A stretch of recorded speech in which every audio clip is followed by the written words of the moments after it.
Acho que o Flamengo vai ter mais a bola. Acho que é um jogo para o Flamengo ficar mais com a bola, ficar mais no campo de ataque.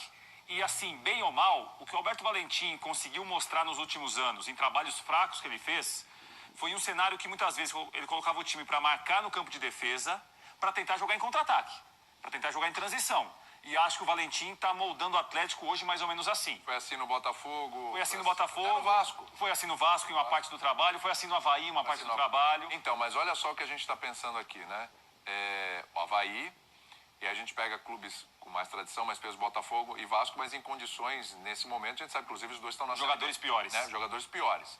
Ele tem um time melhor agora. Tem. Então, isso que eu queria até fazer um contraponto aqui com o que acabou de dizer o Prates, até perguntar para você, né, Prates? Você tocou num ponto interessante aí sobre características do Alberto Valentim, os últimos times, mas exatamente o que o William falou é o que eu pensei. O Atlético Paranaense é mais forte que esses times que ele dirigiu. A característica do jogo de ser um mata-mata, o primeiro jogo em casa, com a torcida do Atlético, eu não consigo ver, por exemplo, o Atlético fazendo um estilo de jogo que o Cuiabá fez no Maracanã. Não sei se você concorda, né? Sim. É totalmente diferente. Por ser um mata-mata, o Atlético tem que tentar, se ele quer alguma coisa nesse mata-mata, e ele quer, óbvio que ele quer, e mostrou ao poupar os seus principais jogadores na última rodada do Brasileiro. Óbvio que ele quer passar pelo Flamengo, apesar das dificuldades. Eu não consigo... Ele provavelmente vai honrar essa característica dele, mas não consigo ver o Atlético Paranaense tão fechado ou tão retrancado como foi o Cuiabá no Maracanã. Talvez um jogo um pouco mais aberto, né? A torcida mesmo empurra o Atlético a jogar, né? Então, até respondendo o que o William falou, antes de eu devolver de novo para você, você perguntou se é um Flamengo mais tiriça ou mais malvadão. Qual é a versão? Eu acho que é mais malvadão.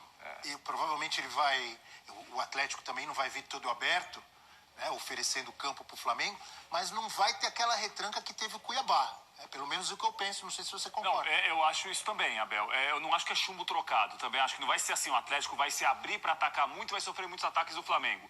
Mas acho que o Alberto pode tentar um jogo um pouco mais conservador. Não tanto quanto o Cuiabá fez e fez muito bem no Maracanã no domingo, mas acho que o Alberto deve estar pensando primeiro. A chegada dele não foi boa. O time não tem feito bons jogos como o Valentim, que está há pouco tempo, mas no comando os jogos do Atlético não foram bons no Brasileiro. E o que leva talvez o Atlético... optou por time alternativo também, né? Esse falou último, bem o inclusive, contra o Fluminense. O que leva o Atlético, obviamente, a acreditar a condição de chegar de novo a uma final de Copa do Brasil, como chegou e ganhou em 2019, é o fato que o Atlético em Copas tem feito bons jogos. O Atlético em Copas eliminou a LDU, saindo de uma situação muito adversa na Sul-Americana. Eliminou o Peñarol, que é um time muito forte, e eliminou jogando muito bem em Curitiba. O Atlético vai chegar à semifinal agora de Copa do Brasil. Acho que o Valentim... assim, foi campeão da Sul-Americana recente, foi campeão da Copa do Brasil recentemente, são torneios de mata-mata. E talvez o grande jogo do Atlético, campeão da Copa do Brasil, tenha sido contra o Grêmio do Renato na semifinal. Que saiu de um 2-0 contra em Porto Alegre para um 2-0 que jogou muito em Curitiba. E nos pênaltis eliminou o Grêmio, que era dirigido pelo Renato naquela época. Eliminado o Flamengo do Jesus. Acho que o Valentim vai tentar um jogo para chegar vivo e bem ao Maracanã. Quer chegar bem, não perder o jogo em casa. Porque assim, por mais que... mas se não ganhar, empatar em casa hoje pro Atlético, não acho um resultado não tem gol ruim. qualificado na Copa não do acho Brasil, que... é bom lembrar Acho que pro Atlético é muito ruim ser derrotado na Arena da Baixada. Se o Atlético hoje, por exemplo, não perder o jogo, levar a decisão pro Maracanã, por mais que seja um time inferior, o Flamengo num grande momento, o melhor elenco do continente, acho que o Atlético não perder em Curitiba equilibra o mas aí no Maracanã vai ter que buscar a vitória. Não, mas aí sim, no Maracanã, se ele consegue um empate hoje, aí ele vai estar bem mais retraído, eu imagino. Exatamente. E confio, mas assim, no Maracanã mais retraído, mas vai ter que buscar a vitória. Vai. O empate não vai adiantar, vai levar para pênaltis, tem uma chance a mais. Mas não vai adiantar muita coisa. Uma hora vai ter que sair. Em algum momento vai ter que sair, né, professor? E aí é que o Flamengo gosta. Eu acho que o melhor momento para sair é em casa. Não vai deixar para sair no Maracanã. Eu só lembraria que o Valentim é um técnico convertido ao pragmatismo. Lembrem-se que no começo da carreira dele, o Valentim era acusado, e talvez aquela brecha que ele teve no Palmeiras, que nem foi uma brecha, né? Não havia perspectiva de efetivação dele. Mas ele era acusado justamente de ir muito francamente.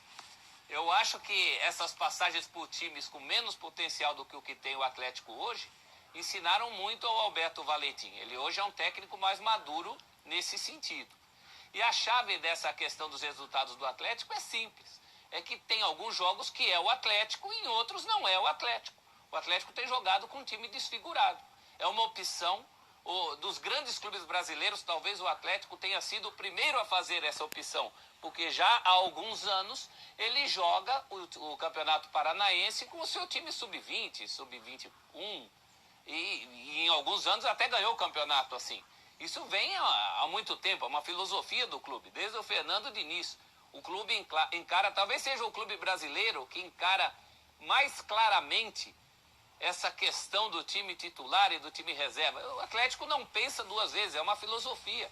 Ali não tem essa discussão, mas é o técnico, mas é a diretoria. Não, mudam os técnicos e o Atlético age assim. Eu tenho certeza que a gente vai ter um Atlético diferente nesse mata-mata e vai ser um adversário muito duro para o Flamengo. Aliás, a gente tem tela de mata-mata aqui das duas equipes, vamos ver?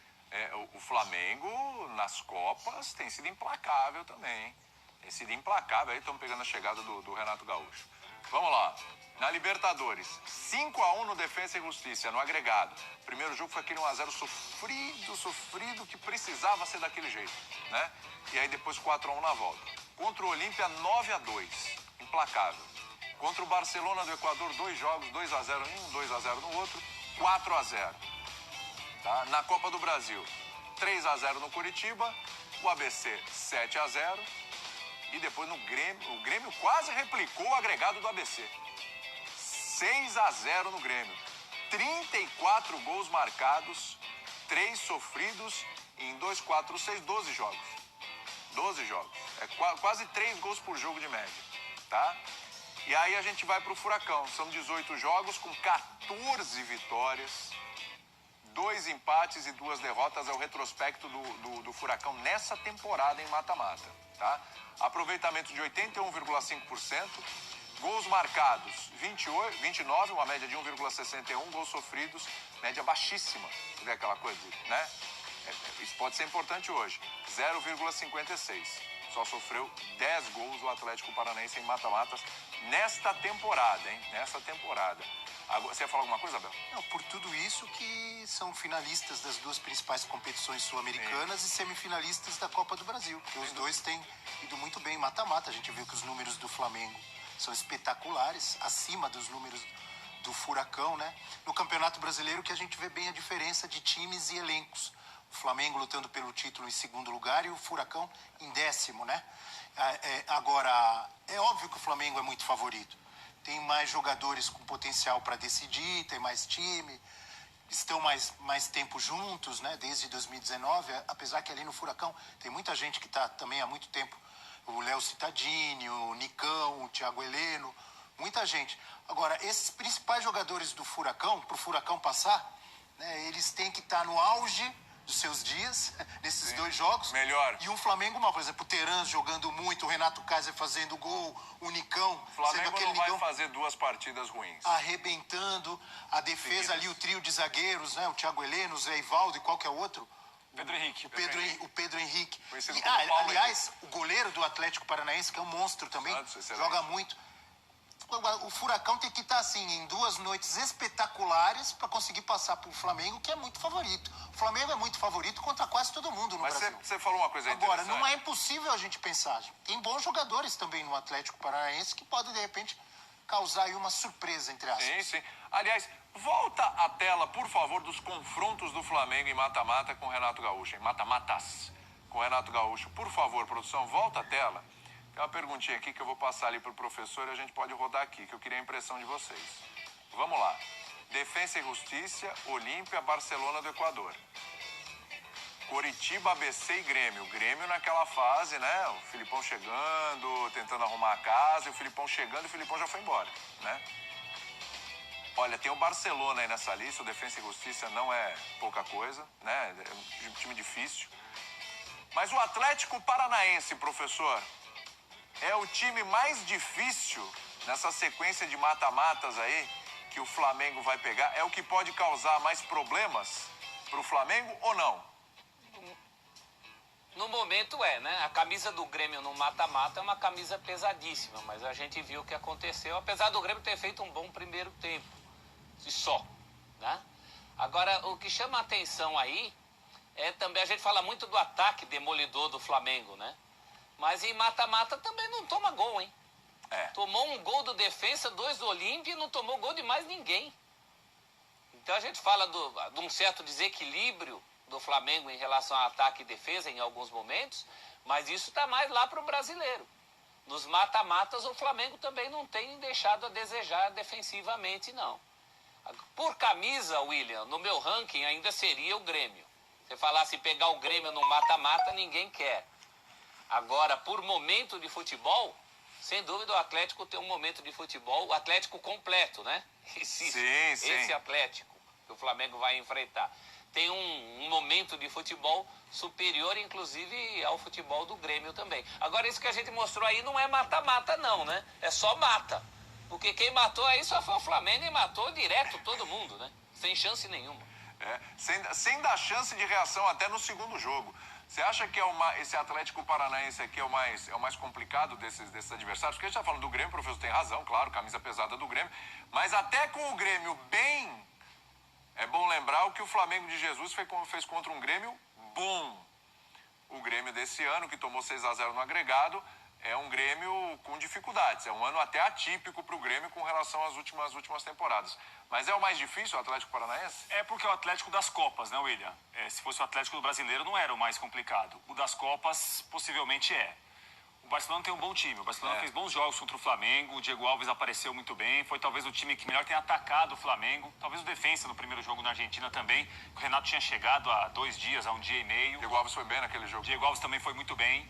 Então, assim, até os times que conseguiram atacar e chutar muito ao gol do Flamengo também tiveram dificuldades de converter as finalizações ou converter as chances que apareceram. E o Flamengo precisou de talvez menos chances para conseguir mais gols. Por quê? Porque o time é muito bom.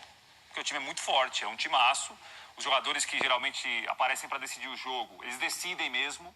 Né? E quando não está um decidindo, é um outro que decide. Foi o Bruno Henrique contra o Barcelona, foi o Gabriel em outros momentos, foi o Michael entrando bem em outros momentos. Então, assim, o Flamengo tem opções que pouquíssimos têm. Né? Então, isso realmente para o Flamengo é uma grande notícia, em qualquer mata-mata. Mas o Atlético das Copas é um Atlético mais complicado que aquele Atlético que a gente viu no Brasileiro, por exemplo. O Flamengo é mais favorito no confronto, quando a gente pensa nos 2 jogos, nos 180 minutos, ou ele é mais favorito hoje, de repente? Ele joga fora, hein? Não, no confronto, né? Nos dois. Nos dois ele é mais favorito. É mais difícil você imaginar o Flamengo sendo eliminado do que, de repente, perdendo hoje. Eu acho assim, ele pode até perder hoje, mas ele não perde a classificação para a final, na minha cabeça, entendeu? O Furacão conseguir um resultado bom hoje, eu não vejo assim com tanta surpresa como eu veria a eliminação do Flamengo. Acho que mesmo que o Flamengo, vamos dizer, perca hoje por 2-1, ele reverte no Maracanã. Esse é o meu pensamento. Acho que eu respondi sua pergunta, Foi né? bem, é isso aí. Olha, vamos...